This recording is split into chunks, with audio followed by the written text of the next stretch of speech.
अस्सलामुअलैकुम वरहमतुल्लाहि वबरकातुहू। Welcome to my YouTube channel learn and earn with Sharka Khalil. आज की वीडियो का बेसिकली टॉपिक हमारा ये है कि ऑन पेज एसईओ किस तरह किया जाता है। लास्ट वीडियो में हमने देखा था कि प्रॉपर एसईओ कंटेंट किस तरह लिखा जाता है, ठीक हो गया।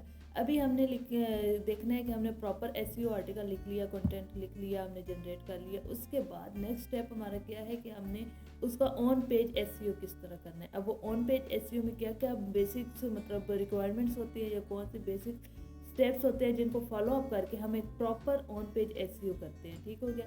वो सब कुछ हम अपने कंप्यूटर की स्क्रीन पर जाके देखते हैं। मतलब आज की बेसिकली वीडियो का मकसद ये है कि हमने एक प्रॉपर ऑन पेज एसईओ किस तरह करना है, एक आर्टिकल का ऑन पेज किस तरह करना है, ठीक हो गया। ऑन पेज क्या है, ऑन पेज एसईओ क्या है और वो किस तरह करना है, वो सब कुछ हमने इन डिटेल इस वीडियो में देखना है। तो चलते हैं अपनी कंप्यूटर की स्क्रीन पर और वहाँ पर नेक्स्ट मेथड को फॉलो अप करते हैं।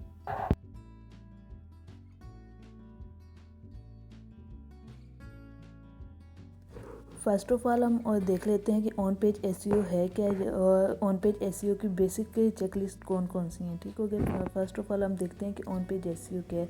ऑन पेज एसईओ एक प्रोसेस है जो सिंपल इंडिविजुअल एक पेज को ऑप्टिमाइज करता है, ठीक हो गया। पूरी वेबसाइट को ऑन पेज ऑप्टिमाइज नहीं करता, सिर्फ एक पेज को ऑप्टिमाइज करता है, ठीक हो गया। जिसमें मतलब के टैग्स वगैरह आ गए, टाइटल टैग, यूआरएल्स और हेडर्स वगैरह जो हेडिंग्स हम देते हैं, ठीक हो गया। वो सारी चीज़ों को ये ऑन पेज ऑप्टिमाइज करता है, ठीक हो गया। ये मतलब कुछ 11 चेकलिस्ट हैं, ठीक है, जिसको हम फॉलो अप करते हुए क्या नाम है हम अपने पेज के ऑन पेज एसईओ करेंगे। और 3 बोनस टिप्स हैं एक्स्ट्रा। और क्या नाम है इसमें हम टारगेट कीवर्ड्स मतलब जो फोकस कीवर्ड होगा उसको टारगेट किया करेंगे अपने पेज में, अपने कंटेंट में, ठीक हो गया। और जो है ना पेज गूगल फ्रेंडली होगा। ये सब कुछ करने से हमारा पेज गूगल फ्रेंडली होगा और यूज़र इंगेजमेंट होगी, मतलब कि यूज़र काफ़ी देर उस पर ठहरेगा, ठीक हो गया। ये कुछ मतलब बेसिक चेकलिस्ट है जो हर एक मतलब ऑन पेज एसईओ करने वाले के लिए ये चेकलिस्ट बहुत इंपॉर्टेंट है। फर्स्ट ऑफ ऑल हमें अपने मतलब जो हमारा फोकस कीवर्ड या टारगेट कीवर्ड होगा उसकी आइडेंटिफाई होनी चाहिए, मतलब वो कौन सा है। जैसे कि यहाँ पे मैं लिखती हूँ टॉप 10 बेस्ट गेम्स, ठीक हो गया ना। तो यहाँ पर हमारे साथ काफ़ी सारी वेबसाइट्स ओपन हो जाती है। अब इनका ये टारगेट के मतलब वर्ल्ड है top 10 best games in the world, ठीक हो गया। ये इनका टारगेट कीवर्ड है। इन्होंने इसको फोकस करते हुए अपना पूरा आर्टिकल लिखा है, ठीक हो गया। फिर उन्होंने अपने टाइटल को ऑप्टिमाइज़ किया। इस टाइटल को इन्होंने मतलब कि अपने जो है ना फ्रंट पे लाने के लिए इसी को टैग बनाया है, इसी को टाइटल बना के इसको प्रॉपरली ऑप्टिमाइज़ किया है, ठीक हो गया। इस टारगेट कीवर्ड को मतलब लेते हुए फिर जो है ना जो उनकी मतलब टारगेट फोकस कीवर्ड है, बेसिक फोकस कीवर्ड, उसको उन्होंने हेडिंग्स को बनाया है। वो इस तरह बनाया है कि जी मैं आपको ब्लॉग ओपन करके दिखाती हूँ। इन न्यू टैब में ये ब्लॉग ओपन कर दिया। अब ये जो मतलब है ना ब्लॉग, इसमें ये जो top 10 games in the world है ना, ये इनका बेसिक फर्स्ट हेडिंग है और यही इनका टाइटल है। मतलब हर एक मतलब ब्लॉग में एक जो फर्स्ट हेडिंग होती है वो सिर्फ एक ही होती है। अदर हेडिंग्स और काफ़ी हो सकती है, मगर फर्स्ट जो हेडिंग है H1 है वो सिर्फ एक ही होता है, ठीक हो गया। और अब ये जो है ना डिस्क्रिप्शन, वो जो है वो इस तरह मेटा डिस्क्रिप्शन जिसको कहा जाता है, वो हमने अपनी हाईली ऑप्टिमाइज रखनी है और उसमें फोकस कीवर्ड को लाना हमारा मतलब बेसिक होता है कि जिससे हमारा कंटेंट ऑप्टिमाइज होता है। अच्छा, ये जो होता है 150 to 160 वर्ड्स पर होती है जो मेटा डिस्क्रिप्शन होती है। इससे ऊपर लिखी जाए तो वो आगे डॉट्स बन जाते हैं। ये जैसे कि इन्होंने आगे लिखा है तो इनके आगे डॉट्स बन गए। अब इन्होंने प्रॉपर लिखी हुई है तो ये 150 या 160 वर्ड होंगे, इसके आगे डॉट्स नहीं आ रहे। इनकी भी ज़्यादा है तो ये डॉट्स आ रहे हैं, मोस्टली के डॉट्स आ रहे हैं। बट हमने 150 to 60 का रखते हैं, देखते हुए हमने प्रॉपरली लिखनी है अपनी मेटा डिस्क्रिप्शन। अब हमने यूज़र जो मतलब URL है ना, वो मतलब हमने यूज़र के लिए फ्रेंडली करना है और गूगल के लिए, ठीक है। ये जैसे इन्होंने URL इन्होंने मतलब छोटा कर दिया है। जो बेसिक हम एक मतलब करते हैं तो वो काफ़ी लंबा सा URL होता है।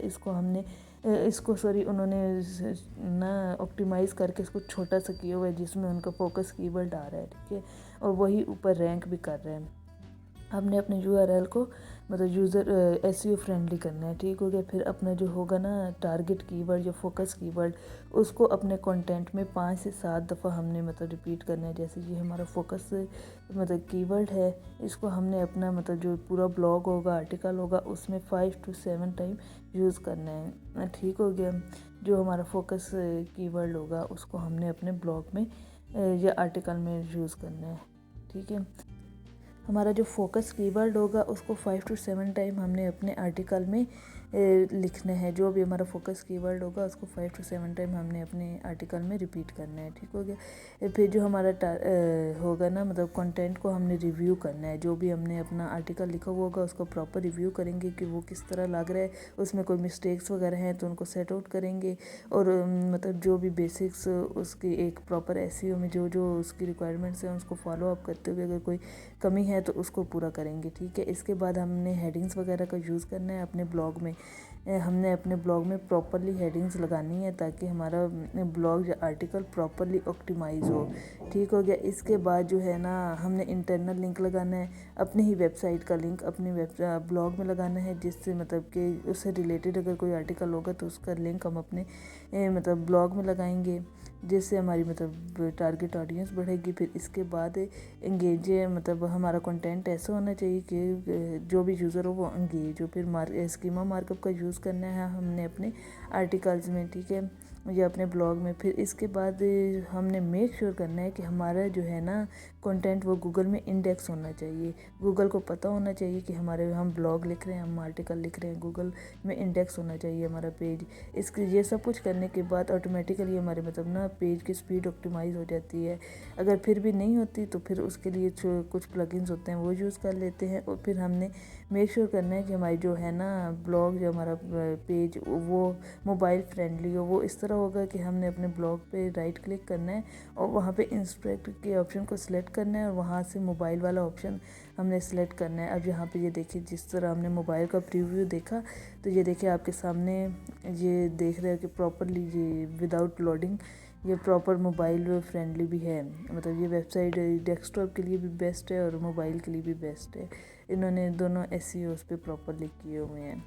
ठीक है, इन कुछ स्टेप्स को फॉलो अप करते हुए हम प्रॉपरली ऑन पेज एसईओ को मतलब परफॉर्म करके अपने सिंपल पेज को ऑप्टिमाइज़ कर सकते हैं। पूरी वेबसाइट को नहीं, सिर्फ उस पेज को ऑप्टिमाइज़ करेंगे जिसका हमने ऑन पेज किया होगा। और एक ब्लॉग जो होता है वो 1000 अबव वर्ड से अच्छा हो तो वो हमारी ऑप्टिमाइजेशन में हमारी मदद करता है। ठीक हो गया। आई होप कि आपको प्रॉपर समझ आ चुकी होगी कि ऑन पेज एसईओ क्या है और ऑन पेज एसईओ किस तरह किया जाता है, कौन से स्टेप्स ज़रूरी होते हैं और कौन से स्टेप्स को मतलब फॉलो अप करके या कौन से स्टेप्स को हम मतलब प्रॉपर चेकलिस्ट कौन सी है ऑन पेज एसईओ के लिए, वो कौन कौन से स्टेप्स है जिनको हम फॉलो अप करके एक प्रॉपर ऑन पेज एसईओ कर सकते हैं, वो सब कुछ मैंने आपको इन डिटेल इस वीडियो में समझाया। अगर अब भी आपको कोई कन्फ्यूजन है या कोई स्टेप आपको समझ नहीं आई तो आप मुझे कमेंट बॉक्स में बताएं, मैं आपको इन डिटेल उसका रिप्लाई करूँगी।